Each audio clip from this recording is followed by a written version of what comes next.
Look at me! You can't win because I'm the one that's buff. You are number 2. I'm the man. Look at it. Take your time. Marcus Bagwell began his wrestling career as a handsome hero, a fan favorite for audiences to root for. But given the chance to become a villain, Buff Bagwell of the NWO, the vain and arrogant Buff Bagwell was born. The bigger I made it, the more exaggerated I made it, the better it got. He just turned up the volume on his own personality. Marcus, he's really a person to sit down and talk to. Buff, the stuff, is an arrogant asshole. Wow, I look good. Working out, tanning, cars. This is it. Girls. He's entertainingly obnoxious. I love myself more than anybody I can think of. After his wealthy parents lost their fortune, Marcus turned to wrestling to recapture the lavish lifestyle of his childhood and brought his whole family along for the ride. My mom and dad worked for me. Mama's back. What's her first name? Judy. She was like my mom/secretary. There's probably so many stories out there, it's just blow your mind. Blow your mind. It was dysfunctional, yes. Jerry Springer would just love to go to their house and hang out. I come into the picture, WCW shuts down, and he goes off the deep end. The combination of injuries Oh my goodness. and substance abuse sent Marcus's career into a nosedive.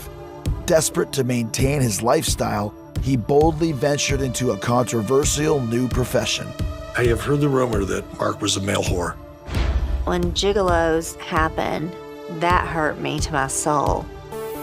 I was the best functioning addict in the world until I wasn't. I thought to myself, I'm not going to be shocked when somebody calls me and tells me Mark has passed. He achieved so much, so fast, and he fell just as fast.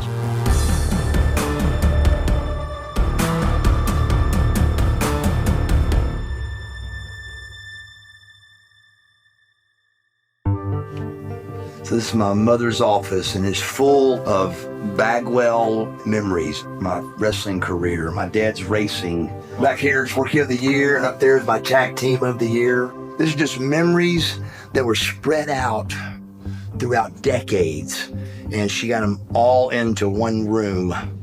She did all of this. This is all because of the way Judy Bagwell was, the organization, the drive.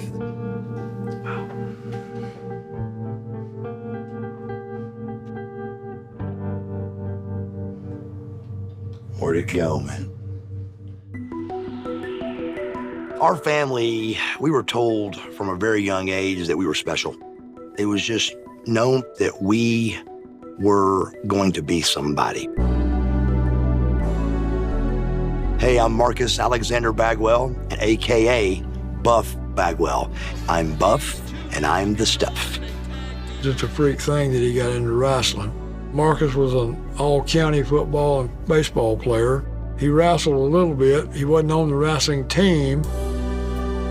I'm Steve Bagwell, and I'm Marcus Bagwell's father. We had 3 sons. Marcus was the youngest.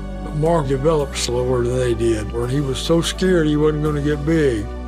But I kept telling him, work at it, you'll get there, you know. We tried to be like our father. You know, he was a very successful drag racer, self-made millionaire. He just had an aura about himself of power. We were always watching sports. We watched wrestling. It was definitely on our TV, but it wasn't even like an inkling of doing that for a business or a career. How well known around town are the Bagwells? Back in the day, they were very known. They owned Southeastern Lumber. Everyone went to get their lumber there. This is Mark Slick Johnson from WCW and TNA Wrestling. I've been friends with Marcus Bagwell for a long time. Probably known him since I was 18, 19. I don't think there was many people you met in Marietta that did not know who the Bagwells were. My name is Tanya Bagwell, and I was Mark Bagwell's first wife. I was 18, he was 18. And we just hit it off. I would just fit like a glove. He's just a loving person. We all wanted to go over to Mark Bagwel's house. The guy had a pool room, a theater room, a batting cage, a tennis court. His dad buys him a brand new Corvette at 15. And is able to drive it back and forth to school. I wanted him to have the things I didn't have. And I had the money to do it, so I did. We were spoiled rotten, but we were not spoiled brats. He didn't get away with nothing. He still got in trouble. His dad wasn't gonna raise a pussy. If we did anything wrong, you got your ass whipped. My father whipped me once. My mother whipped me 1,000 times, and we were scared of her. She was fearsome for sure, and fearless. If she likes you, she likes you. If she don't, she don't. There was no in between with her. This is a woman that ran a 250 employee lumber yard. I've seen 100 truck drivers walk in and think, this lady's the boss. And within about 2 minutes, they knew who the boss was and they were shutting up. Well, let me say this. You don't with Judy Bagwel. She'll give you the shirt off her back, but she'll knock you down with the other hand. Steve's the same way. Steve's more calm, except when he loses a poker bet. Yeah, he'd poker over there all the time.